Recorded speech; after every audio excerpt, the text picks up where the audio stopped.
जय हिंद दोस्तों। तो देखिए महाकुंभ का आज 5वां नंबर क्लास है और 5वें नंबर क्लास का 21 नंबर क्वेश्चन शुरुआत है। तो देखिए क्या कर रहा है, बहुत ही इंपोर्टेंट है, बिहार बोर्ड में आता ही आता है। क्वेश्चन कर रहा है 7 छात्रों का औसत भार 55 किलोग्राम है। 7 छात्रों का औसत भार यहाँ पर हल करेंगे या लिखेंगे। क्या दिया है, 7 छात्रों का औसत भार 55 किलोग्राम है। इस तरह से साथ भी लिख सकते हैं, 7 छात्रों का औसत भार कितना है। औसत भार है 55 केजी। 55 केजी तो जानते हैं इससे क्या निकल जाएगा, 7 छात्रों का भार निकल जाएगा। 7 छात्रों का औसत भार 55 केजी है ना, तो इसी से 7 छात्रों का भार निकल जाएगा। 7 छात्रों का भार हो जाएगा, 55 में 7 से गुना कर देंगे केजी। 7 पचे 35 के 5 हाथ में 3 और 7 पचे 35 और 3 38 यानी 385 केजी इस 7 छात्रों का भार लगभग में हो जाएगा। समझे ना मेरे भाई।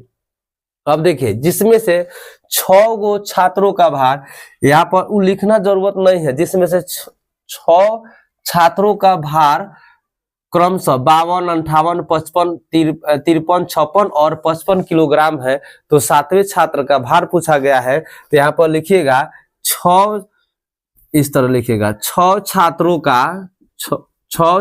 का भार। क्या इस सभी को जोड़ दीजिएगा, 52 plus 58 plus 55 plus 53 plus 56 plus 54 कितना हो रहा है, 1 2 3 4 5 6। इस 7 छात्रों का भार हो गया। हई निकालें जो 6 छात्रों का भार निकालें, तो जोड़िए इसको, 4 और 6 10, 10 और 3 13, 13 5 18, 18 और 8 कितना 26 और 26 2 28, 28 के हो गया कौन सी, तो 8 हाथ में 2 आई 5 5 10 5 15 5 20 25 और 5 30 हो जाएगा। 30 और 2 था, 30 और 2 32 यानी 6 गो छात्र है, 7 छात्रों का भार हो गया है, 6 छात्रों का भार हो गया 328 केजी। तो 7वें छात्र का भार निकाल सकते हैं। 7वें छात्र का भार कितना होगा, तो क्या करेंगे, देखिए आप 7 गो छात्र का भार है, आई 6 गो छात्र का भार है। तो 7 छात्रों का भार में से 6 गो छात्रों का भार क्या करेंगे, घटा देंगे। 385 में से 328 घटा देंगे, तो अब घटाइए, 15 में से 8 जाएगा तो होगा 7, यहाँ पर जाएगा 7, 7 में से 2 जाएगा तो कौन सी 5 और 3 3 तो कट जाएगा, यानी 7वें छात्र का भार कौन सी कितना होगा, तो 57 किलोग्राम होगा। यही आंसर हमारा हो जाएगा। बिहार बोर्ड में मोस्ट इंपोर्टेंट क्वेश्चन है, समझे मेरे दोस्त, लिख लीजिए और बना लीजिए। चलिए अब क्वेश्चन नंबर आते हैं 22। त्रिज्या 4.2 cm वाले धातु के एक गोले को, यहाँ पर देखिए धातु के एक गोले को, त्रिज्या 4.2 cm वाले धातु के एक गोले को पिघलाकर, हल यहाँ लिखेंगे ये किसका त्रिज्या दिया है, तो गोला का त्रिज्या दिया है। गोला को पिघलाकर फिर त्रिज्या 6 cm वाले एक बेलन के रूप में ढाला जाता है। तो बेलन की ऊंचाई ज्ञात कीजिए पूछ रहा है। तो देखिए यहाँ पर पहले गोला का त्रिज्या दिया है, कौन सी, गोले की त्रिज्या दिया है। गोले की त्रिज्या मतलब छोटा आर, त्रिज्या मतलब आर से सूचित रेडियस होता है, यानी गोले की त्रिज्या दिया है कितना 4.2 cm। एगो दिया है कौन 6 cm त्रिज्या वाले एक बेलन के रूप में यानी डाला जाता है। तो बेलन का आर दिया है, इसको 4.2 और ये 6 में कौन बड़ा है, तो ये बड़ा है 6, तो इसके लिए हम बड़ा आर मानते हैं, भी त्रिज्या ही है 6 cm।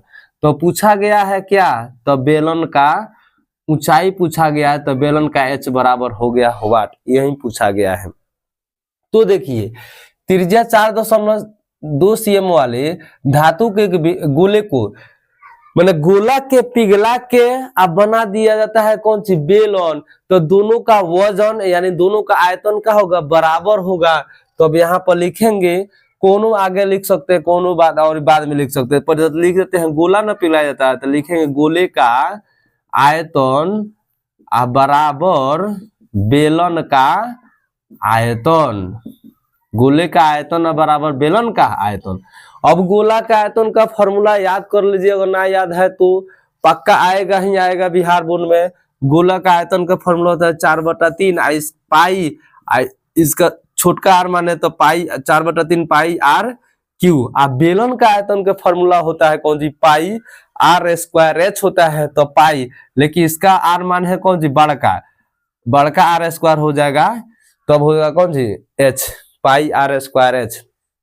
अब देखिए यहाँ तो पाई से पाई कट जाएगा, पाई से पाई कट जाएगा, दोनों बराबर है, तो यहाँ पर वैल्यू 4/3 आर के मान रखेंगे, गोला के छुटका आर है तो 4.2 गुने 4.2 गुने 4.2 बराबर, यहाँ पर रखेंगे 6 गुने 6 गुने एच। अब जो गुना इधर आगे भाग होगा, यहाँ पे भी कर जाएगा, 14×3 42 होगा, नहीं 1.4 होगा, तो 4 गुने 1.4 गुने 6.2 सॉरी 4.2 गुने 4.2, आई दोनों गुना है, इधर आगे क्या होगा, भागा होगा, 6 गुने 6 बराबर होगा एच।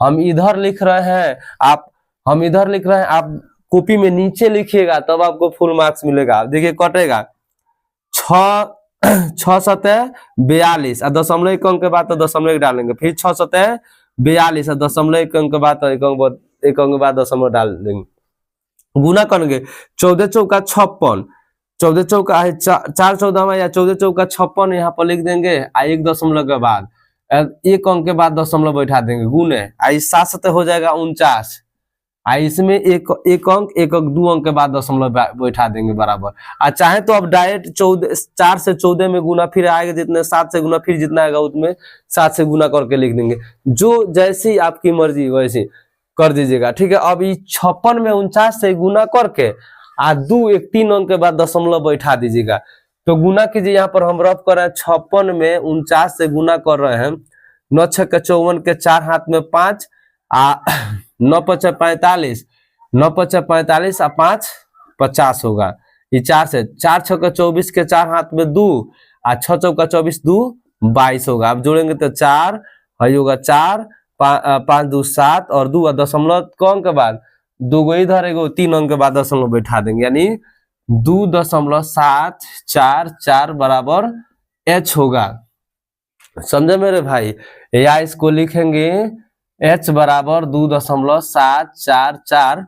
आई कौन सी में है, तो सीएम में है, तो यहाँ पर सीएम लिख देंगे, तब लिखेंगे अतः क्या है, तो बेलन का ऊंचाई है ऊंचाई बराबर 2.744 सीएम, यही हमारा क्या होगा, तो आंसर होगा। तो चलिए फिर अगला नंबर प्रश्न में, क्वेश्चन नंबर 23 में बहुत ही इंपोर्टेंट प्रश्न है, समझे ना मेरे दोस्त। कह रहा है कौन सी, यदि बिंदु ए 6,1 बी 8,2 सी 9,4 डी P,3 एक समांतर चतुर्भुज के शीर्ष है तो सॉरी इसी क्रम में हो तो P का मान ज्ञात के। जब भी आ जाएगा समांतर चतुर्भुज के शीर्ष इसी क्रम में हो, तो देख लीजिए फिगर थोड़ा सा खींच दीजिएगा, कैसा हूं, बढ़िया से आराम से थोड़ा सा फिगर बना दीजिएगा समांतर चतुर्भुज का, ठीक है ना, समांतर चतुर्भुज का फिगर बना दीजिएगा। अब देखिए यहाँ पर ABCD भर दीजिए, यहाँ पर ABCD, ए वाला भरेगा यहाँ पर 6,1, बी वाला 8,2 और सी वाला 9,4 और डी वाला P,3 भर दीजिएगा। देखिए मेरे दोस्त, जब भी समांतर चतुर्भुज के शीर्ष इसी क्रम में आएगा ना तो एगो कोनो मान पूछेगा, कम से कम एगो वैल्यू पूछेगा, ना तो ज्यादा से ज्यादा कोगो 2 गो मान पूछ सकता है। समांतर चतुर्भुज के शीर्ष याद रखिएगा इसी क्रम में हो तो ना तो एगो मान पूछेगा, इसमें से कोनो सब में x एक y है, x एक y है, एगो x एक y है, एगो x एक y है। यहाँ पे ABCD कोनो चाहे x y z कुछ भी लिखा रह सकता है। तो याद रखिए समांतर चतुर्भुज के विकर्ण जब एक दूसरे को समद्विभाजक होता है ना, विभाजित होता है, तो इसका मध्य बिंदु आपस में क्या होता है, बराबर हो जाता है। तो अब ये खाली बस उतना ध्यान मत रखिएगा, खाली इतना याद रखिए विकर्ण कौन सी है, विकर्ण AC का मध्य बिंदु, फॉर्मूला लगा दीजिएगा, विकर्ण AC का मध्य बिंदु, AC का विकर्ण, AC का मध्य बिंदु आप बराबर में रख दीजिएगा विकर्ण BD का कौन सी मध्य बिंदु, इस यही फॉर्मूला यूज कर दीजिएगा। आप मध्य बिंदु वाला यहाँ पर हल लिख दीजिए, बस विकर्ण AC का मध्य बिंदु बराबर विकर्ण BD का मध्य बिंदु। देखिए मध्य बिंदु का फॉर्मूला क्या होता है, मध्य बिंदु इधर रफ कर रहे हैं थोड़ा सा, x बराबर होता है x1 प्लस x2 बटा 2 और y बराबर होता है y1 प्लस y2 बटा 2। मध्य बिंदु का फॉर्मूला होता है, कौन सी का सूत्र है, मध्य बिंदु सूत्र है। अलग ही लिखने के लिए नहीं, समझाने के लिए आपको मैं बता रहा हूँ, ठीक है ना। मध्य बिंदु तो डायरेक्ट यहाँ पर मध्य बिंदु रखा है, तो दोनों ओर देखिए इधर x बराबर होगा, इधर भी x बराबर, तो हई वाला चीज नहीं लिखेंगे, डायरेक्ट लिखेंगे AC का मध्य बिंदु बराबर x1 प्लस x2 बटा 2 आकुमा y1 प्लस y2 बटा 2। बस याद रखे x वाला निर्देशांक ही y वाला है। इधर भी यही फॉर्मूला होगा, x1 प्लस x2 बटा 2 आकुमा y1 प्लस y2 बटा 2। ये दोनों और x बराबर होगा, तो इसलिए x बराबर और y बराबर को नहीं लिखे हैं, डायरेक्ट हई वाला दोनों के लिए लिख दिए हैं बस। अब चलिए यानी अब क्या कीजिएगा, AC पहल का है x1 है x2 है, पहल का जोड़ के 2 से भागे, यानी 6 प्लस 9 बटा 2 कुमा a का y1 प्लस y2 a का प्लस 4 बटा 2 हो गया, ये AC का मध्य बिंदु हो गया। इधर आइए P प्लस 8 बटा 2 आकुमा 3 प्लस 2 बटा 2 होगा। अब क्या कीजिएगा, देखिए इसमें हई x अक्ष है, हई x अक्ष है, x वाला को x के साथ बराबर कर दीजिएगा, आ जाएगा P का मान।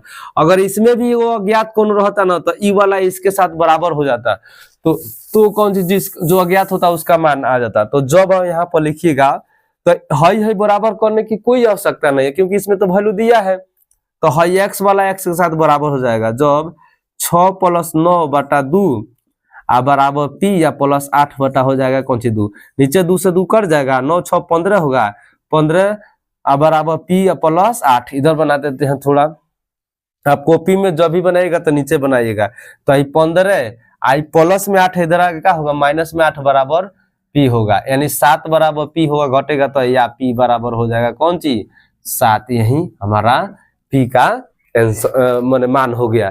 तो देखिए खूब बढ़िया से इसको एक बार और रिपीट करके वीडियो बार देख लीजिएगा, बहुत ही इंपॉर्टेंट है, हर एक क्वेश्चन है इसमें का महाकुंभ का इंपॉर्टेंट क्वेश्चन है और बहुत ही आसान तरीका से मैं आपको बता रहा हूं। तो अब आइए क्वेश्चन नंबर 24, अभाज्य गुणनखंड विधि द्वारा 15, 12 और 21 का HCF तथा LCM ज्ञात कीजिए। तो बहुत ही आसान इसका सॉल्यूशन है, यानी हल जो दिया है 15, तो 15 पहले यहाँ पर लिख दीजिएगा। तो 15 को अलग तोड़िएगा, भाज्य गुणनखंड मतलब इस तरह तोड़ा जाता है, अलग रफ में तोड़ा जाता है सब। तो ये कौन चीज से कटेगा, 3 से, 3 5 15, ये आ जाएगा 3 गुने 5, ये अभाज्य गुणनखंड है। फिर 12 को तोड़ेंगे तो इधर 12 को तोड़ेगा तो 2 से, 2 6 के 12, 2 से 2 3 6, यानी 2 गुने 3 आएगा। और 21 को तोड़िएगा तो 21 कटेगा 3 से, केवल 3 7 21, इसको तोड़ दीजिएगा 3 गुने 7। अब देखिए अब HCF निकलता क्या तरह है, HCF का मतलब जो जितना संख्या दिया रहता है ना उस सारी में मिलता है वही HCF कहलाता है। तो देखिए इसमें कौन सी मिल रहा है, 3, इस तरह 3 3 3 मिल रहा है, केवल कौन सी मिल रहा है, इसमें HCF मिल रहा है कौन सी 3 मिल रहा है, समझे ना। और ये कौन संख्या है जो तीनों मिल रहा है, नहीं मिल रहा है, तो HCF हो जाएगा कौन सी 3। LCM जो तीनों में मिलता है उसके लिए एगो, आज जो नहीं मिलता है ना, अच्छा फिर ज्यादा इसमें थोड़ा सा कॉमन है, अगर दो गो में भी मिलता है उसके लिए एगो लिखा जाता है LCM में। इसमें देखिए इसमें तो 2 कोनो नहीं मिल रहा है, तो पहले जो तीनों में मिलेगा, चाहे अगर 3 गो दिया है तो तीनों मिलना चाहिए, अगर 2 गो दिया है तो दोनों मिलना चाहिए। तो जो 3 गो दिया है तो 3 गो मिला, तीनों में मिला है कौन सी 3 3, इसके लिए एगो 3 हो जाएगा, और कुछ नहीं मिल रहा है। तो ये अच्छा LCM जो मिला है उसके लिए एगो, आज जो नहीं मिला है उस सबको गुना कर दिया जाता है। लेकिन एक और बात बता रहे हैं ना, और कोनो 2 गो में भी मिलता है एगो तो उसके लिए LCM में 1 गो लिखा जाता है, लेकिन वैसा इसमें तो है नहीं है।